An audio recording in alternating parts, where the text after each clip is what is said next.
We're gonna talk about faith though, and putting our faith on higher ground. The theme of this weekend. Let's start off by defining what faith is. We need to all have a common understanding of what the term is to talk about it. So first off, we think of many words when we think of faith that are kind of like synonyms. Belief, trust. Those kind of come to my mind. But also we have a phrase that's like, are they of the faith?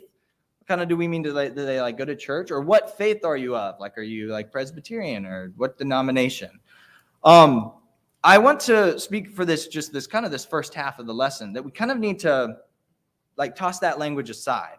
That's not biblical faith. Whenever we want to learn more about something, I really, especially in the Bible, I think it's really important to go back and I need to think about what they would have thought of in the first century when they heard this word. A silly example, and say I'm writing a letter or an email. I don't know. I'm writing a form of communication to my friend Joel up here on the front row. And I'm talking to him about stuff, about school or whatever. And I conclude my letter with, and may the force be with you, Andrew. And that's how I end my letter, just to Joel. And years later, like thousands of years later, archaeologists like dig up this letter from me to Joel. And they read, or I don't know, if it was an email. Maybe they'll be like digital archaeologists one day. I don't know.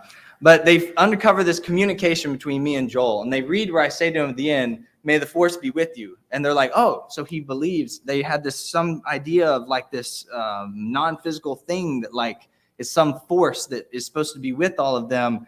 But then if you just went back to when I wrote the letter and you understand that me and Joel are nerds, like you would understand the cultural context of me saying, may the force be with you. It's a reference to the Star Wars series that me and him are both enjoy and are nerds of, and me in particular, if anyone knows me half as well. But that's just like a little detail that you can kind of make an assumption off of if you don't know the context. So whenever we read in these letters in the New Testament about faith, what would have come to their mind, specifically in the Roman Empire? And I had this concept introduced to me. This isn't me like coming up with something new. But in the writings of Josephus and there was one other guy, Philo, a few of these like early writers around this time of the first century, when they use the word faith, the word is pistis in Greek. And whenever they use that word, the first instance it most occurs with is Roman soldiers. They would say the pledge that Roman soldiers would make to Caesar. They would refer to it as, have you announced pistis for Caesar? Like, have you said pistis to Caesar? Do you have faith in Caesar? Another part that was highly critical is family language. Whenever they talk about members of their family, they talk about having pistis to their family, having faith in their family members, or to their gods, to Zeus, to Apollo, to Poseidon, to Hades. Do they have faith in the gods? I saved that one for last because when we think of the gods, that's kind of our context for thinking of this word faith. But the word that someone proposed this to me, and reading through the text, it really helped. Faith was kind of this big umbrella that I couldn't get my mind around, but just describing it as allegiance. What are you aligned to? What do you have allegiance to? That's what I want to kind of look at this word faith with tonight. And also the word, there's this idea in our culture that I hear it a lot whenever an atheist particularly talks about faith. They're like, you're just accepting this blindly. You have blind faith. Well, I would like to counter that with that faith is not blind. So go ahead, if you're in Hebrews 11. Let's read the first verse. Hebrews chapter 11, verse 1. Hebrews 11 and verse 1 says, now pistis, is the assurance of things hoped for, the conviction of things not seen. The Old King James Version and the New King James Version, they both says, faith is the substance of things hoped for, the evidence of things not seen. One of my personal favorites, that I went through and I looked at all these in comparison. along different translations. And sorry, I had it in my notes, but I lost my notes on my phone here. Let me look at it real quick. It's in the NLT. It says, faith is the reality of what we hope for, the evidence of things unseen. And so when we kind of like look at all these in comparison, faith isn't something that is blind. Rather, faith is something that is very visible. It's something that's seen.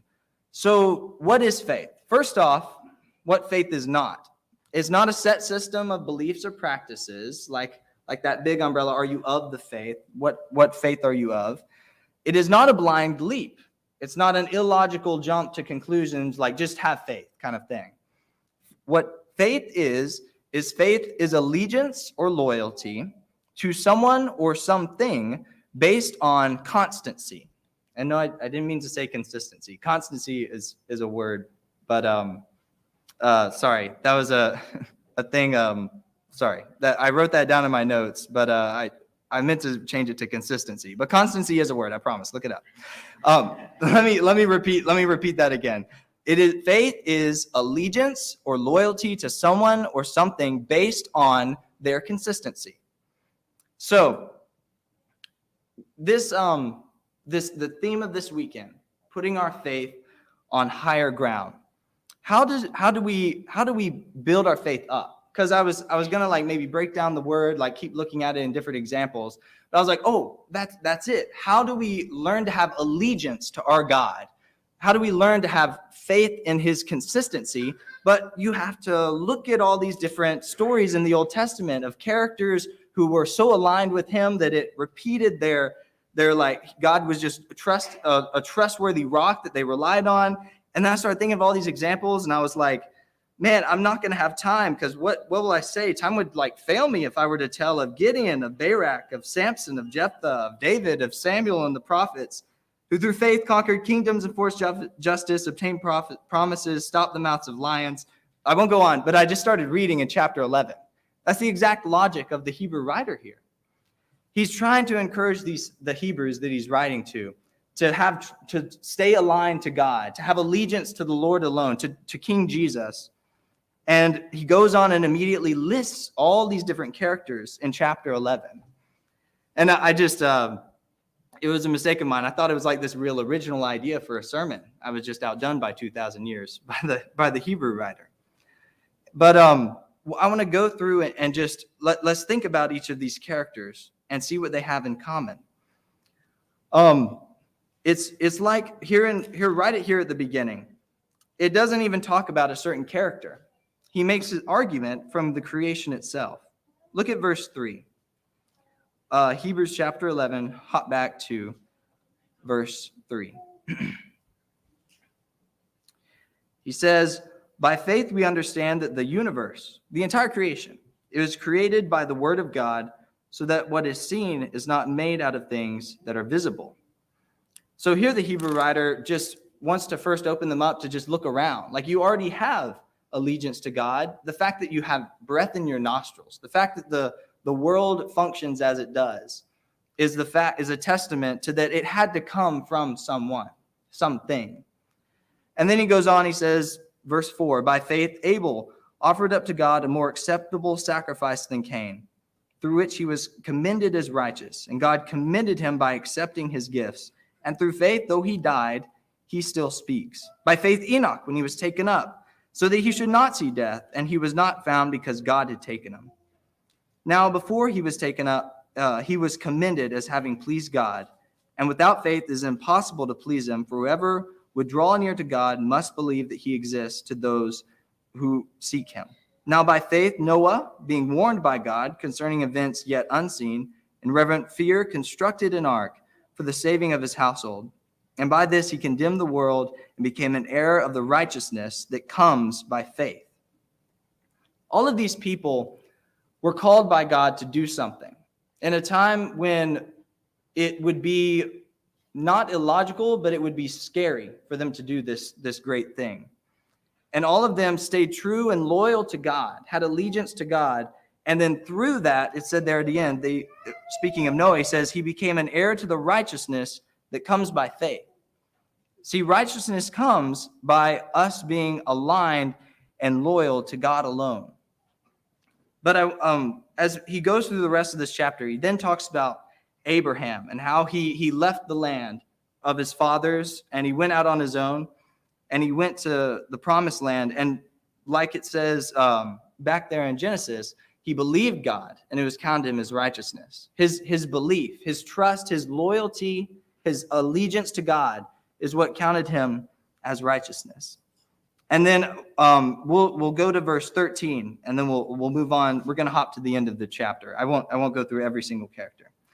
Verse 13 of Hebrews 11, it says, "These all died in faith, not having received any of the things promised, but having seen them and greeted them from afar, and having acknowledged that they were strangers and exiles on the earth. For people who speak thus make it clear that they are seeking a homeland. If they had been thinking of that land from which they had gone out, they would have had opportunity to return. But as it is, they desire a better country, that is, a heavenly one. Therefore, God is not to be ashamed to call their God, for he has prepared for them a city." So all these people he's been talking about, they look back. They look back and they see what God has done, and that gives them allegiance to stay firm to him for what he has promised. They look forward by looking back at what God has done. And then to conclude this great chapter, he talks about all these Old Testament examples. And that's what's so important about the Old Testament is we learn God's character. We learn who he is so that we can see his consistency. We can see what his character is in this grand picture of the Old Testament. And then we can take a step forward and say, because of what I've seen back there, I know with confidence that this is who you must have allegiance to.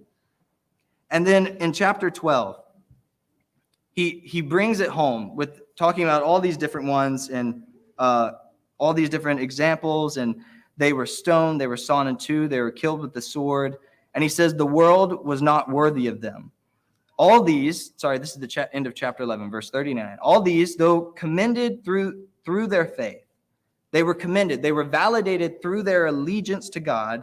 They did not receive what was promised, since God had provided something better for us, that apart from us, they should not be made perfect. Therefore, since we are surrounded by so great a cloud of witnesses, let us also lay aside every weight and the sin which clings so closely, and let us run with endurance the race set before us, looking to Jesus, the founder and the perfecter of our faith, who for the joy that was set before him endured the cross, despising the shame, and is seated at the right hand of God. So what does that phrase mean? How is Jesus the one who is the founder and the perfecter, or the completer, the one who did it all in one go, finished our faith? How is he the one? What did he do that made it look, that was the completion of our faith? Y'all have to excuse me. I've been also kind of fighting a little bit of allergies recently, but my voice is getting a little hoarse. Jesus, so Jesus is the founder and perfecter of our faith, of our allegiance. What Jesus did when he went to the cross is he went straight into the face of death, and all that he knew is he was trusting the one who had the power over death. Jesus was so aligned with the will of God, so in sync with the Father, that it was that allegiance that redeemed him from the power of death itself. And so if we're going to be aligned with this King, with God, with our Lord Jesus, what kind of kingdom are we aligning ourselves with? It's the kingdom where our King isn't born in the tower of a castle, but he's born in a trough as his cradle.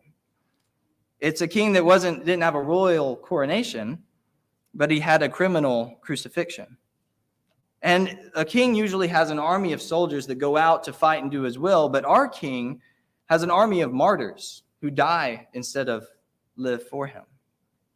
And so even when we say the phrase Christ Jesus, the word Christ is the word Messiah, which was the coming king that was supposed to come from the line of David. Every time we use that name, Christ Jesus, it is he who is our King. And so I want to close out and conclude thoughts to tonight with this question that a friend actually asked me recently, and it was very challenging.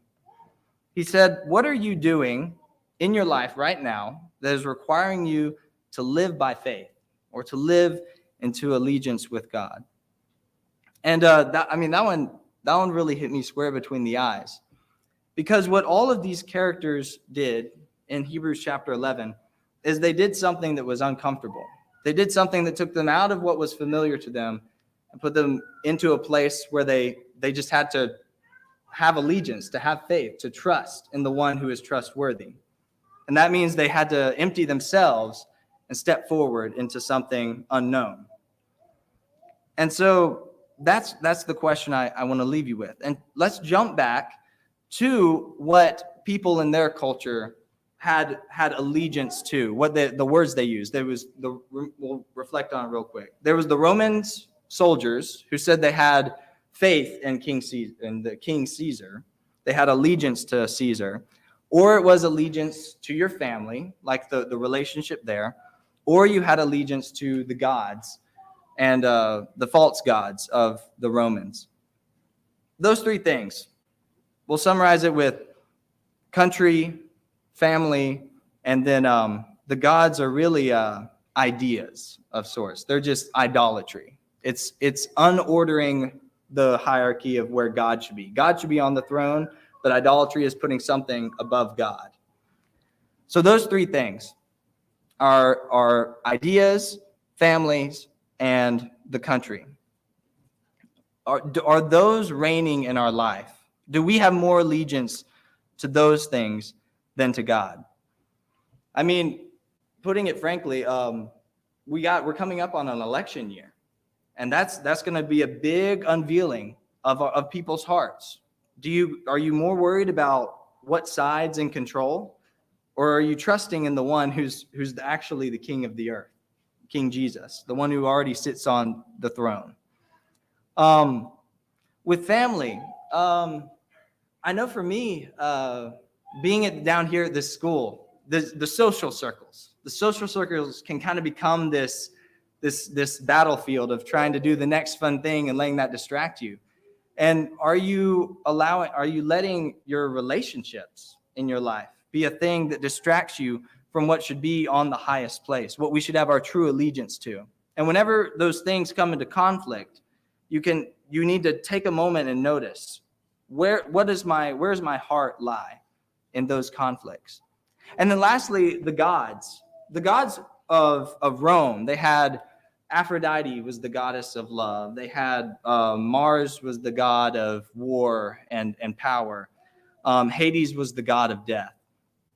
These gods are still alive and well today in each person's heart out there in the world. You can see that people worship sex, power, money. It's the same story, just 2,000 years later. We let these false idols rule in our hearts out there. And then the question is, are they in here? Do we allow those things to slip into our own life, to mess up the order of our allegiance? Because when God is first, everything else orders itself after that. What's most important is to keep our faith, our loyalty, our allegiance with him on the throne. Last passage referenced this evening is when the apostles, they asked Jesus, they say, "Lord, increase our faith." And then Jesus tells them, if you have the grain of a mustard seed, I tell you, you could say to this mountain, move here and go there, and it will do it. And then that's just the end. It's just like 2 verses, and Jesus says that. But there's a parable that follows it. And I really think that parable is in conjunction to the disciples asking for Jesus to increase their faith. And he says, what man of you, if he has a servant that comes in from the field, is he going to say, sit down here at my table and eat? He's going to say, no. If the servant comes in from the field, he's just going to tell him to prepare the table and make the food. And then when the servant's done, all the servant should say is, I am but your servant. And I don't know, that one's always kind of that's just one of the ones I wrestle with. One of the ones that bothers me is I don't know, I'm kind of a stubborn person. So I don't want to be told just to do something just for the sake of doing it. I want to know why. But what true faith, what true allegiance looks like to God is a humble submission to him. It's just saying, at the end of the day, I'm but your servant. I'll do what you tell me to do. I'll go where you lead. Wherever you lead, I'll follow. And that's what true faith looks like, is a humble submission to our King and putting him at the highest place on our life, on the throne. Now, I don't know. I hesitate to go to my last point. I was kind of debating on whether to add it or not, because it's not really ending on like a high note. It's more of a warning, because the opposite of faith.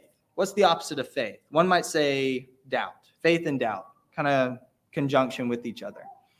I would want to kind of push back on that slightly, because doubt means you still are like kind of wrestling with whatever your allegiance is. You're just doubting it, but you still have like some allegiance. You have to have allegiance to doubt something. It's like love. The opposite of love isn't hate, because if you hate something, you still have like emotions toward it. The opposite of love is indifference, because you just don't really care. You don't have any emotion there.